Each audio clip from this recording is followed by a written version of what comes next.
Hello friends, स्वागत है आप सभी का ग्रो मोड में। जैसा कि आपको पता है कि कल मैट्रिक 2022 सोशल साइंस की परीक्षा है, तो ये वीडियो उन्हीं स्टूडेंट्स के लिए है जिनका कल एग्ज़ाम है। तो इस वीडियो को पूरा देखें और मैं सिर्फ इम्पॉर्टेंट एमसीक्यूज़ बता रहा हूँ, तो मिस नहीं कीजिए और वीडियो को लाइक कीजिए, चैनल को सब्सक्राइब कीजिए, बेल आइकन को दबा दीजिए और ज़्यादा से ज़्यादा शेयर कीजिए और वीडियो को कम से कम 2 बार 3 बार देखिए ताकि आपको क्वेश्चंस याद हो जाए। तो चलिए आते हैं हम लोग फटाफट। तो देखिए, पहला सवाल है कि इटली एवं जर्मनी वर्तमान में किस महादेश में आते हैं? तो यूरोप में आते हैं। उसके बाद है कि फ्रांस में किस शासन वंश की पुनर्स्थापना वीना कांग्रेस द्वारा की गई थी? तो ब्रूगो वंश के द्वारा। इटली और जर्मनी के एकीकरण के विरुद्ध कौन सा देश था? ऑस्ट्रिया था। यह सवाल बहुत अच्छा है। काउंट काबूर को विक्टर एनैमुअल ने किस पद पर नियुक्त किया था? प्रधानमंत्री के पद पर नियुक्त किया था। नेक्स्ट सवाल है कि गैरीबाल्डी पेशे से क्या था? तो नाविक था। ये बहुत इंपॉर्टेंट सवाल है। जर्मनी राइन राज्य का निर्माण किसने किया था? नेपोलियन ने किया था। मेजनी का संबंध किस संगठन से था? कार्बोनरी संगठन से था। जालबेरीन एक संस्था थी। किसकी संस्था थी? व्यापारियों की संस्था थी। ये सब बहुत अच्छा सवाल है। सेडान का युद्ध कब हुआ था? 1815 में हुआ था। इसके बाद है यहाँ पे अगला क्वेश्चन आपका कि रक्त और लौह की नीति किसने अपनाई थी? Iron and blood policy. तो बिस्मार्क। ये तो बहुत इंपॉर्टेंट है, इसको एकदम नहीं भूलना, ये याद होना चाहिए। चलो अगला सवाल देखते हैं, नेक्स्ट क्वेश्चन देखते हैं हम लोग। तो देखो यहाँ पे फ्रांस की क्रांति कब हुई थी? फ्रांस की क्रांति कब हुई थी? 1789 में। ये बहुत अच्छा क्वेश्चन है। वीना सम्मेलन की मेजबानी किसने की थी? बेटरनिक ने की थी। ये भी सही है। सिसिली और नेपल्स राज्य संबंधित है किस देश से? इटली से। चलो, राष्ट्रीय एवं जनतंत्र की भावना दबाने का प्रयास किसने किया था? चार्ल्स दशम ने किया था। ये अच्छा सवाल है, याद कर लो इसको। समान नागरिक संहिता किसने लागू किया था? चलो ये सब रहने दो, ये रहने दो। ये सवाल देखो 20 नंबर, बहुत अच्छा सवाल है। स्वर्णिम मध्यम मार्गीय नीति किसने अपनाई थी? तो लुई फिलिप ने अपनाई थी। नेपोलियन का पतन कब हो गया था? 1815 में। नेक्स्ट क्वेश्चन है, यंग इटली की स्थापना किसने की थी? तो मेजनी ने की थी। और यंग यूरोप नामक संस्था की स्थापना भी मेजनी ने की थी। ये दोनों बहुत अच्छा क्वेश्चन है। चलो अगला देखो। अब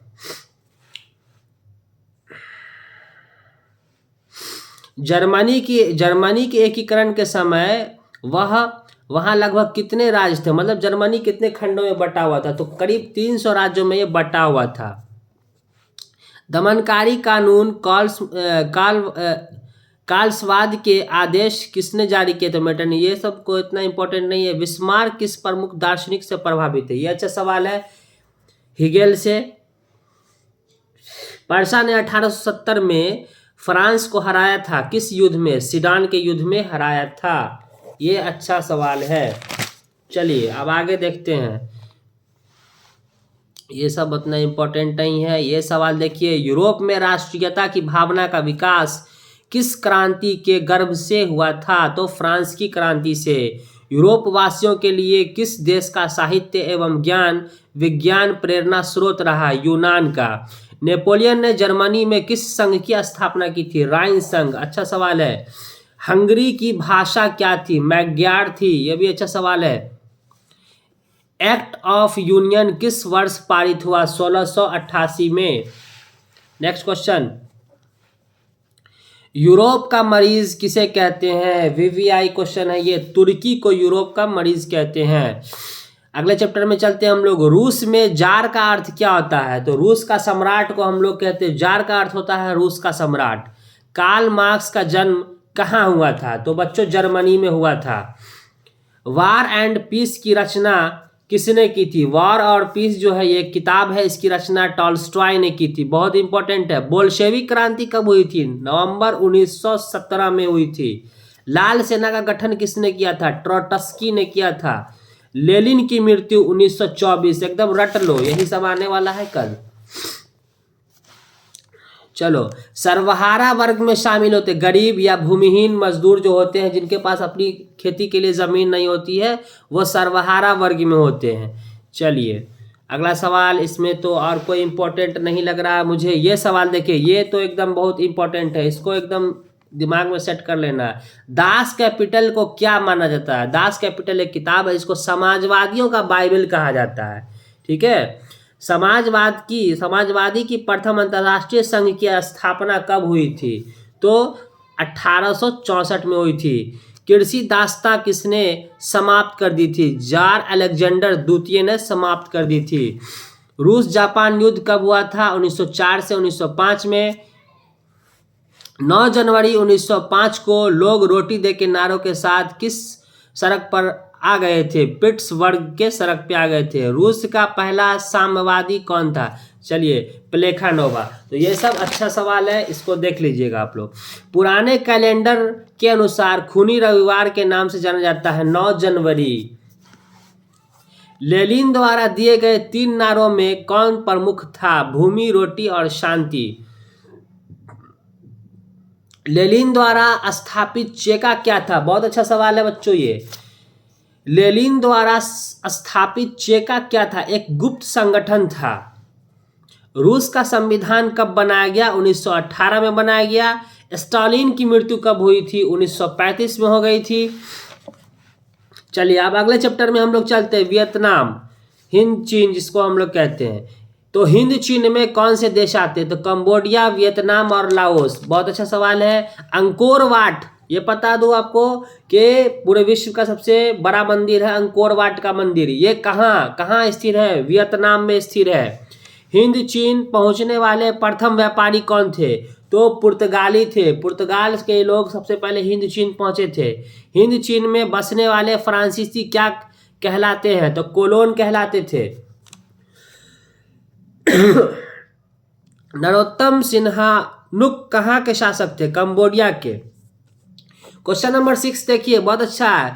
history of the loss of Vietnam किसने लिखा? फान बोई चाउ ने, इन्होंने ये किताब लिखा है। नेक्स्ट क्वेश्चन, हिंद चीनी युद्ध के समाप्ति के समय में अमेरिकी राष्ट्रपति कौन था? जब हिंद चीन युद्ध समाप्त होने वाला था तो अमेरिका का राष्ट्रपति उस वक्त कौन था? तो निक्सन था। ये याद रखेंगे। हुआ आंदोलन किस प्रकृति का था? ये क्रांतिकारी आंदोलन था। ये बहुत अच्छा सवाल है। चलो अगला क्वेश्चन देखो अब। हिंद चीन प्रायद्वीपीय कितने किलोमीटर क्षेत्र में बसा हुआ था? 3 लाख किलोमीटर। याद कर लेना यार, ये एनसीईआरटी में दिया हुआ। प्राचीन काल से वियतनाम पर किसका प्रभुत्व रहा? चाइना का। चीन का प्रभुत्व रहा। वास्को डिगामा भारत कब आया था? आपको पता होना चाहिए, 1498 में आया था वास्को डिगामा बाहर बोल रहे भारत। मेकोंग नदी कहाँ बहती है? कंबोडिया में बहती है। उसके बाद है दुई तान होई क्या था? एक क्रांतिकारी संगठन था। यह भी अच्छा है। जापान द्वारा रूस को कब हराया गया? 1905 में हराया गया। सन्यात सेन संबंधित किस देश से? सन्यात सेन चाइना से संबंधित है, वहां के राष्ट्रपति भी रह चुके हैं। उसके बाद देखो, उत्तरी एवं दक्षिणी वियतनाम का एकीकरण कब हुआ था? तो 1975 में हुआ था बच्चों। अब देखो ये सवाल तो बहुत फेमस है। माइली गांव किस देश में स्थित है? वियतनाम में है। ये माइली गांव की घटना भी हुई थी, आपको पता होना चाहिए। ये सब्जेक्टिव के लिए भी बहुत इंपॉर्टेंट है। एजेंट ऑरेंज क्या था? एक प्रकार का जहर था जो अमेरिकी सेना द्वारा इस्तेमाल किया गया। अमेरिका द्वारा जहर की वर्षा कहाँ की गई थी? कंबोडिया में की गई थी। कंबोडिया ने एशियाई देशों का जकार्ता सम्मेलन कब बुलाया था? 16 मई 1970। कंबोडिया को गणराज्य कब घोषित किया गया? 1970 में। शांति को खतरा नामक श्वेत पत्र किसने लिखा था? अमेरिका ने लिखा था।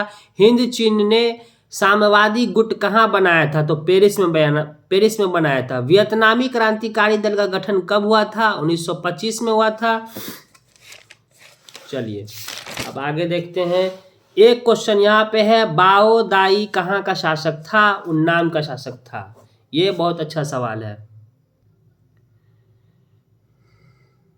चलो आप चैप्टर 4 देखो, ये इस चैप्टर को तो बिल्कुल मिस नहीं करना, इससे सबसे ज्यादा क्वेश्चन आता है।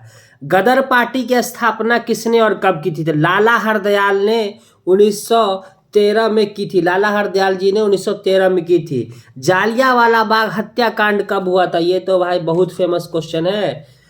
13 अप्रैल 1919 में जालियांवाला बाग हत्याकांड हुआ था। लखनऊ समझौता कब हुआ था? 1916 में हुआ था। असहयोग आंदोलन का प्रस्ताव कांग्रेस के किस अधिवेशन में पारित किया गया था? तो सितंबर 1920 कलकत्ता अधिवेशन में। ये याद रखना, इसमें तो सारे इंपॉर्टेंट है बच्चों। भारत में खिलाफत आंदोलन कब और किस देश के शासन के समर्थन में शुरू हुआ था? तो 1920 तुर्की के समर्थन में हुआ था। सविनय अवज्ञा आंदोलन कब और किस देश के शासन के समर्थन में शुरू हुआ था? तो 1930 दांडी। पूर्ण स्वराज की मांग का प्रस्ताव कांग्रेस ने किस वार्षिक अधिवेशन में पारित हुआ? 1929 लाहौर अधिवेशन में। अगला सवाल है बच्चों, राष्ट्रीय स्वयंसेवक संघ आरएसएस की स्थापना कब और किसने की थी? तो 1925 में केबी हेडगेवार ने की थी। वल्लभ भाई पटेल को सरदार की उपाधि किस किसान आंदोलन के द्वारा दी गई थी? तो बारदौली आंदोलन। ये बहुत अच्छा सवाल है। चलो आगे देखते हैं। रंपा विद्रोह कब हुआ था? रंपा विद्रोह कब हुआ था? 1916 में हुआ था। रंपा विद्रोह 1916 में हुआ था। राष्ट्रवादी शब्द का क्या अर्थ है? राष्ट्रीय चेतना का उदय। ये भी क्वेश्चन आ चुका है एग्जाम में इससे पहले। राष्ट्रवादी शब्द का क्या अर्थ होता है? राष्ट्रीय चेतना का उदय। वर्नाक्युलर प्रेस एक्ट 1878 में किसके द्वारा पारित किया गया था? तो लॉर्ड लिटन के द्वारा। आर्म्स एक्ट कब पारित हुआ? चलो ये सब रहने दो। कलकत्ता कॉरपोरेशन एक्ट किसके द्वारा पारित किया गया? तो लॉर्ड कार्जन। चलो, सांप्रदायिकता के आधार पर लॉर्ड कार्जन ने बंगाल का विभाजन कब किया? तो 1905 में। या आपसे सीधा पूछ ले कि बंगाल का विभाजन कब हुआ? तो 1905 में हुआ था।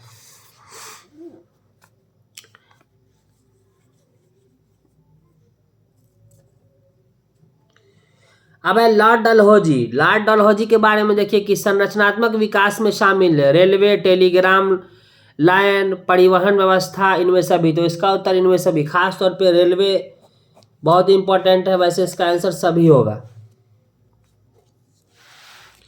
चलिए नेक्स्ट क्वेश्चन देखते हैं हम लोग। अखिल भारतीय राष्ट्रीय कांग्रेस का गठन कब हुआ? ये तो बच्चों बहुत फेमस है। 1885 में। एनी बेसेंट द्वारा होम रूल आंदोलन भारत में कब शुरू हुआ? 1915 से 1917। आपको पता होना चाहिए Annie Besant, doctor Annie Besant Congress की प्रथम महिला अध्यक्ष रह चुकी हैं।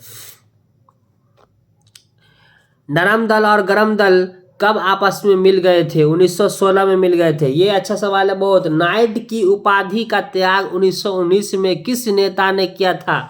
रविंद्रनाथ टैगोर जी ने किया था।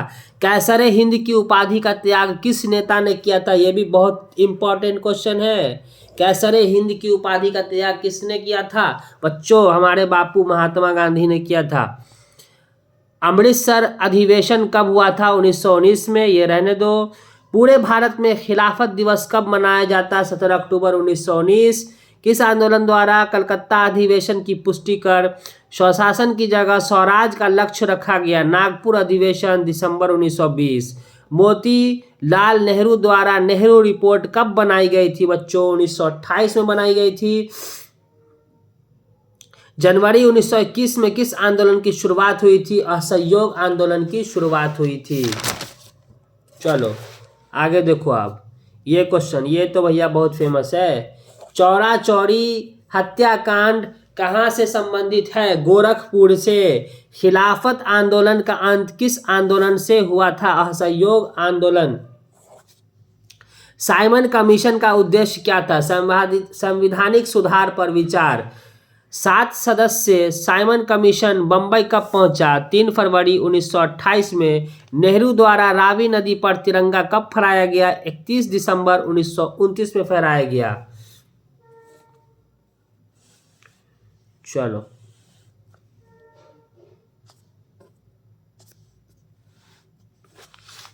अखिल भारतीय किसान सभा का गठन हुआ था? तो लखनऊ में हुआ था। चलो बच्चों अब इस चैप्टर में देखते हैं, इससे सवाल आता है।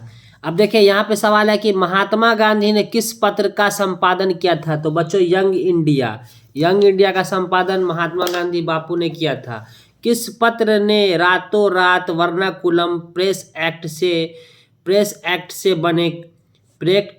एक्ट से बेचने के लिए अपनी भाषा बदल दी थी। अमृतसर बाजार पत्रिका ने 13वीं, चलो ये रहने दो, अब इस पे आ जाओ। गुटेनबर्ग का जन्म किस देश में हुआ था। बच्चों जर्मनी में हुआ था। अच्छा सवाल है। गुटेनबर्ग ने सर्वप्रथम किस पुस्तक की छपाई की थी। बहुत ही इंपॉर्टेंट, बाइबल। इंग्लैंड में मुद्रण कला को पहुंचाने वाला व्यक्ति कौन था। तो कैल्सन था। किसने कहा था मुद्रण ईश्वर की दी हुई महानतम देन है, सबसे बड़ा तोहफा है। मार्टिन लूथर किंग ने कहा था। विश्व में सर्वप्रथम मुद्रण की शुरुआत चीन में हुई। बहुत अच्छा सवाल है ये। रूसो, चलो इसको रहने दो। ब्राह्मी लिपि में किसके अभिलेख पाए गए थे। अशोक। टसप्लाइलूम किस देश के थे। चाइना के थे। मुद्रण की शुरुआत 594 ईस्वी में कैसे हुई थी। लकड़ी के ब्लॉक से हुई थी। लकड़ी के ब्लॉक पे ये काम स्टार्ट किया गया था। चलिए 1041 ईस्वी में पिशेंग ने मिट्टी की मुद्रण बनाई। वह कहाँ के निवासी थे। चाइना के थे। मुद्रण कला का विकास सबसे अधिक कहाँ हुआ था। तो यूरोप में हुआ था। 1336 में प्रथम पेपर मिल की स्थापना कहाँ हुई थी। तो जर्मनी में हुई थी बच्चों। चलो अगला क्वेश्चन देखो आप। मुद्रण कार्य में हैंड प्रेस का प्रयोग सर्वप्रथम किसने किया था। गुटेनबर्ग ने किया था हैंड प्रेस।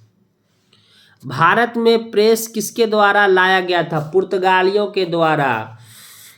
भारत का दूसरा समाचार पत्र कौन सा था। तो कौन सा था। India gazette. इसको याद रखेंगे आप लोग।